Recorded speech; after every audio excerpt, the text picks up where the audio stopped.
Evening and a warm welcome to the news at 7 on NTAi International. I am Vivian Izadifi. Now the headlines.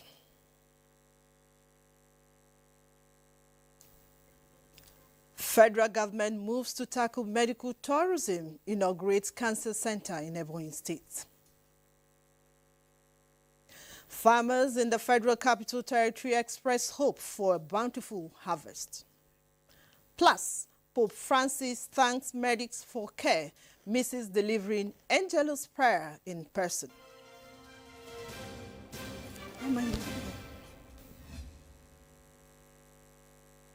And now the news in full. The United Nations World Food Programme has called for action regarding the food security situation in the Sahel region.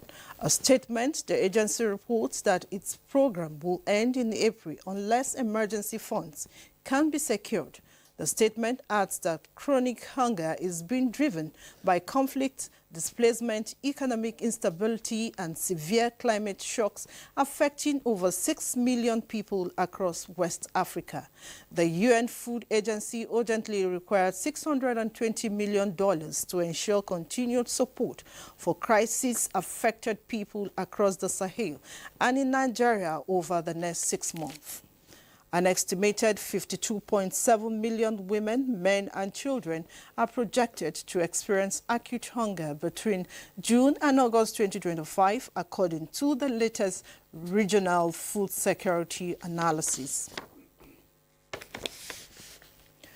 Ghanaian President John Dramani Mahama has expressed his administration's unwavering commitment to strengthening regional trade by removing all barriers hindering the smooth transportation of goods between his country and Mali. Framapanye reports. This initiative, the president said, is crucial for fostering economic growth and enhancing bilateral relations between the two West African nations. The president made this declaration during a press briefing after a meeting with Mali's transitional president, General Assimi Goïta, in Bamako. The discussions focused on streamlining trade procedures, eliminating bureaucratic bottlenecks, and enhancing cooperation between the two countries' transport and custom agencies. President Mahama also highlighted the vital role that long-distance truck drivers play in the economies of both nations. He acknowledged the existing challenges faced by these transporters, including cumbersome customs procedures, roadblocks, delays at border crossings, and unofficial fees imposed along the route. We discussed issues of how we can strengthen our defense cooperation in the light of the fight against terrorism and how Ghana can be of help in terms of cooperating with the Alliance AES in terms of the fight against terrorism, because we all occupy the same sub-region and terrorism in one country is a threat to all of us. In addition to Mali, he is scheduled to visit Niger and Burkina Faso. Meanwhile, General Brice Oligui Nguema, the strong man of Gabon since the 2023 coup that overthrew the Bongo dynasty, was at the Ministry of Interior to submit his candidacy file for the April 2025 presidential election. He said, and I quote, "I am happy today to inform you that the Ministry of National Defense has favorably responded to my availability request. This means that today and since February 27, 2025, I am eligible to engage in politics and even occupy the supreme position." End of quote. Frama Panyi, NTAi News. Syria's interim president Ahmed Shara has called for national unity after days of clashes. Reports says Syrian security forces have allegedly killed hundreds of civilians from the Alawite religious minority. Hundreds of people have reportedly fled their homes in the coastal province of Latakia and Tartus, a heartland of deposed President Bashar al-Assad, who also belongs to the Alawite sect. The president, who said though the claims have not been verified, stressed the need to preserve national unity and civil peace as much as possible. A cyclone has brought wild weather to the east coast of Australia, leaving thousands of people without power. Community in southeast Queensland and northern New South Wales were beginning the cleanup on Sunday after the storm caused widespread flooding and knocked down power lines and trees. A 61-year-old man's body was recovered from floodwaters, while in a separate incident, 12 soldiers were taken to hospital after their convoy crashed en route to rescue operations. The Prime Minister, Anthony Albanese, on Sunday warned locals of the continued wild weather and risks from flooding. Reports says the situation in Queensland and northern New South Wales remains very serious due to flash flooding and heavy winds. Roman Catholics have continued to pray outside Rome's Gemelli Hospital hours after the Vatican announced that Pope Francis was responding well to treatment for pneumonia and had a calm night. Pope Francis on Sunday thanked his doctors and healthcare workers as he missed delivering a fourth straight Angelus prayer in person. The 88-year-old pontiff, who has been in Rome's Gemelli Hospital since February 14, issued a written Angelus in which he thanked those who volunteered to help others in need, praising their closeness and tenderness. The leader of the world's 1.4 billion Catholics has spent time at the Gemelli before for colon surgery in 2021 and a hernia operation in 2023.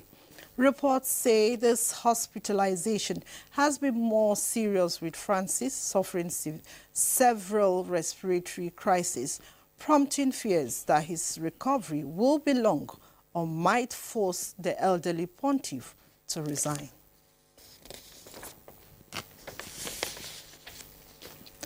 And back home now, the federal government has adopted the NTAi University of Education in Ijegun, Ogun State, as a federal university. Established by the Ogun State government in 2005, TASWID holds the distinguished position as Nigerian's first specialized university of education. It was named after Dr. Tai Solori, a revered activist and the founder of Mayflower School in Ikenne.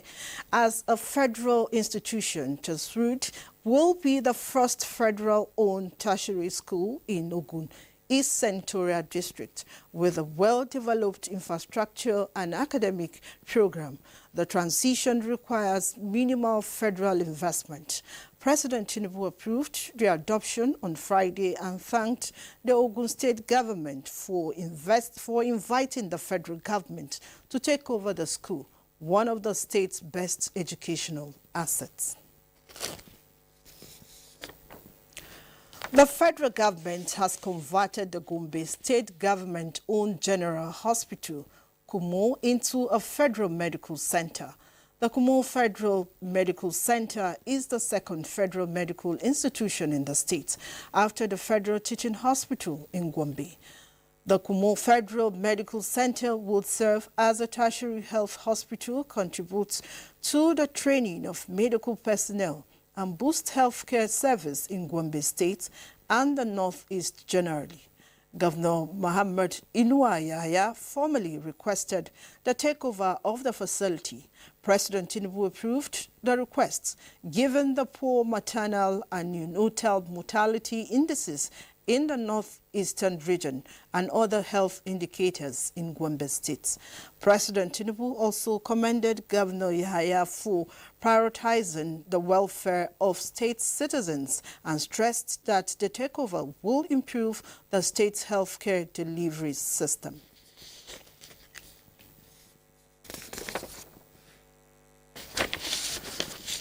In line with the renewed hope agenda, the federal government has inaugurated an ultra-modern cancer center to tackle the health needs of citizens, as well as scale up research and training to close brain drain in the health sector. Kanayo Okoro reports that the center has so far treated 207 cancer patients free of charge. The inauguration of the ultra-modern cancer center at the David Umahi Federal University of Health Sciences, equipped with the state-of-the-art facilities for cancer research, training and patient care, operates with a multidisciplinary team of medical experts. President Bola Tinubu, who was represented by the Minister of Works, explained that his administration will continue to work to strengthen education and revive the health sector to align with international standards as to end medical tourism. Mr. President would have been very, very excited with state-of-the-art of the equipment in this hospital. He will be happy to see the investment he has made since he came to office in 2023.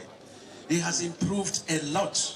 Every individual deserves access to quality healthcare. We believe that by working together, we can make a meaningful difference in the lives of our people. I am delighted to see this project come to fulfillment in Ebonyi State. Outlining how the center will impact the health sector, the Vice Chancellor of the university, Professor Jesse Uneke, and others say the initiative will rejig the sector and integrate scientific theory and equip students with modern skills as to compete favorably with their peers all over the world. The center will undertake cutting-edge research in cancer with latest technologies and advanced evidence-based practice through the following ways. Number one, performing rigorous periodic cancer surveillance and basic scientific research to discover the causes and mechanism of cancer and to understand the molecular changes that occur in cancer initiation and progression. Translating the discoveries and advances in research rapidly from the laboratory to the clinic to develop life-saving and life-prolonging interventions for the people with cancer. Some pioneer students of the institution were given commendation letters and undisclosed amount of money for exceptional performance in their different courses. In Abakaliki, Kana Yokoro, NTAi News.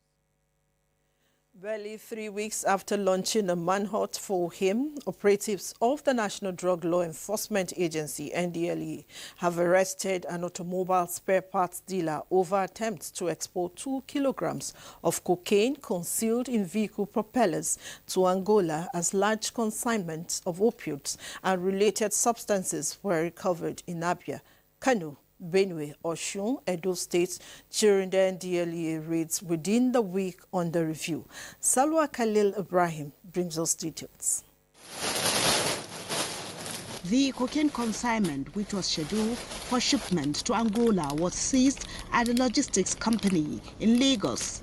Swift contact were made with Angolan authorities, who in turn arrested the recipient of the illicit drug in Angola, after which the identity of the sender was unraveled and traced to his house in Lagos, where he was attempting to flee in his vehicle.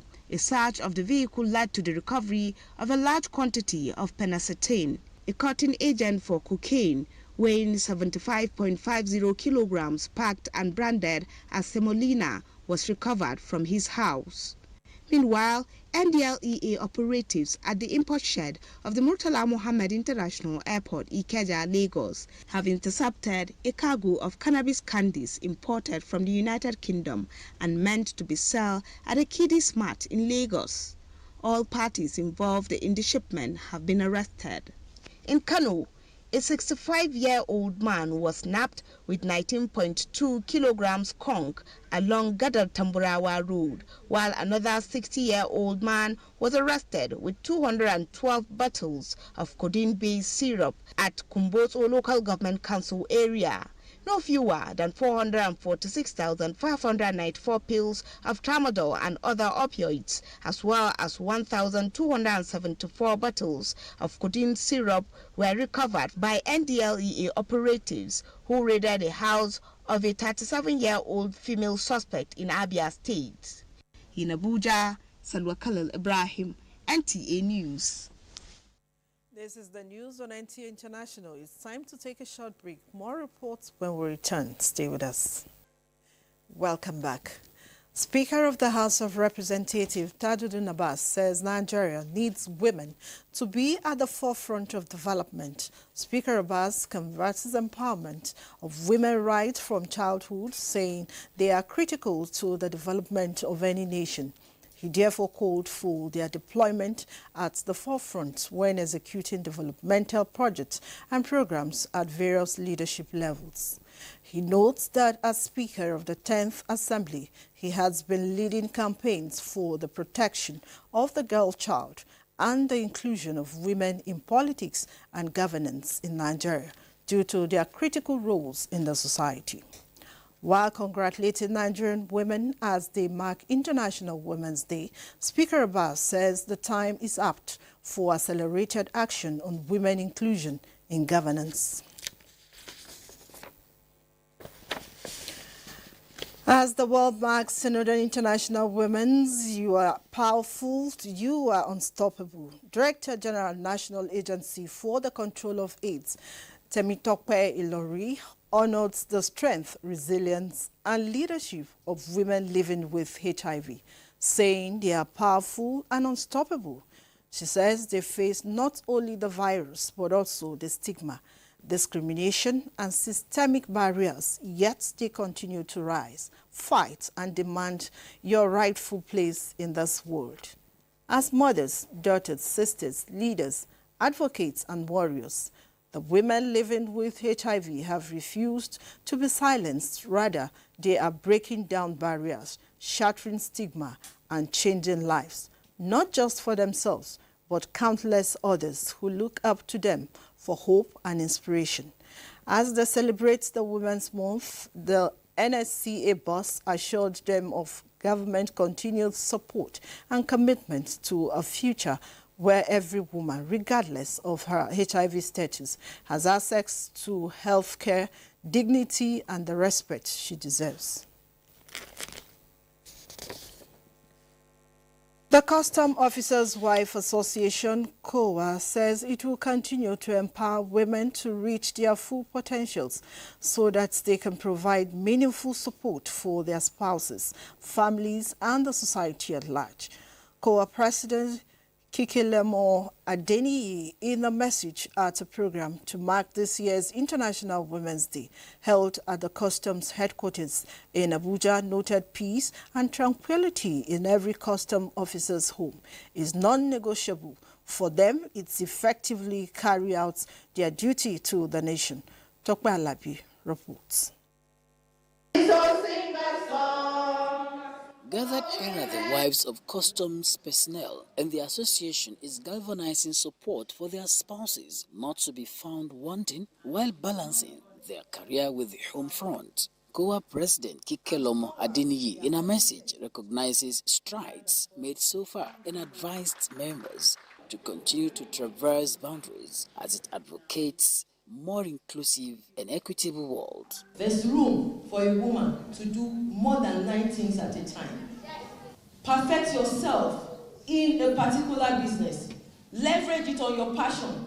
Continue. Find something to do. Look for a mentor, somebody who has been there before, who can lift you. A panel of discussants gives insights on women creating a brighter future for themselves, mentorship, balancing their career, economic independence, business, and the home front. Make sure to develop yourself in any given situation you find yourself in. Connect with meaningful people so that you can learn. Especially when we discuss the health, finances, how women will be able to balance their home and their workplace and also be able to impact in taking decisions. Women are more aware of their capability. The spirit is high, and I think a lot of us will go out now to put our foot down in a lot of things that will help to develop the community. I am very happy and I learned a lot. I am saying a big thank you to our president, Mrs. Kikelemo Adeniyi, for organizing this for us. Customs Officers' Wives Association leverages its platform to promoting women to take meaningful and impactful action in Abuja. Tokwe Alabi, NTAi News. Women are indeed special. The Minister of Agriculture and Food Security, Abubakar Kyari, says government acknowledges the vital role women play in ensuring that every Nigerian has access to food. He states that efforts are being made to support women farmers so they can produce food more efficiently across the country. The minister's remarks came as women farmers celebrated the International Women's Day in a distinctive way. Musa Baba Aliu reports. Singing and dancing are common expressions of joy for women, especially when they are excited. A group of women, mostly farmers and agro-processors, gathered here to celebrate this year's International Women's Day with happiness and enthusiasm. The uniqueness of this day is underscored by the support they receive from the Women Farmers Advancement Network, WOFAN. Through this initiative, approximately 162,000 women across 8 states and the Federal Capital Territory will receive a bag of rice, a starter pack, and grants to boost their agribusinesses. The flag off of the initiative, which took place in Kano State, also serves as a platform to honor milestones and share success stories, such as that of Sadiya Bala, a rice processor whose life has been dramatically transformed through WOFAN's initiative. We really need to stop talking, but to act, to do meaningful support, to give the women confidence, to give them a voice and opportunity so that they will live a meaningful life. To further enhance the reach of this initiative, some selected farmers in Kano, Jigawa and Bauchi have been provided with logistics tricycles and mini trucks to facilitate the smooth transportation of agricultural produce to markets. The roles WOFAN plays in our agricultural landscape here in Nigeria is really critical. They empower the smallholder farmers with knowledge-based technologies. Meanwhile, Minister of Agriculture and Food Security Abubakar Kyari stated that the recapitalization of the Bank of Agriculture will provide women with greater access to credit, helping to strengthen their agricultural activities. In a statement marking International Women's Day 2025, the minister encouraged women to continue supporting government initiatives for the betterment of Nigeria. Musa Baba Aliyu, NTAi News. Farmers in the Federal Capital Territory have expressed hopes for a bountiful harvest at the end of the season. Musa Baba Aliu again reports that during the dry season field day celebration in Abuja, the farmers exchanged insights on the benefits of high-yielding seed varieties that have been made available to them. These maize and cowpea farms are situated in the Kuje Area Council of the Federal Capital Territory. The crops are being cultivated using an irrigation system. The farmers have planted high-yielding varieties of seeds that were recently developed and approved by the federal government, specifically Taylor maize and Sampi 20T of cowpea, commonly known as beans. Judith Okpanachi stated her experience with the new bean seeds. I had a doubt, but I said, let me give it a try. So I started with a small portion. After that, I harvested, I cooked, I ate without problems. Similarly, a farmer from Kefi Nasarawa State also commented on the productivity of Taylor maize. The field day was organized by the African Agricultural Technology Fund, AATF, to showcase and demonstrate that the new seed varieties are effective. But amazingly for PBR copy, since being commercialized in 2019, to date, there have not been any single record of any negative effect from planting PBR copy. The seeds are produced through genetic engineering, which enables them to resist pests and diseases as well as tolerate drought. Musa Baba Aliyu, NTAi News. And this is where we end the news on NTAi International. I am Vivian Izadifi. Thanks for watching. Bye for now.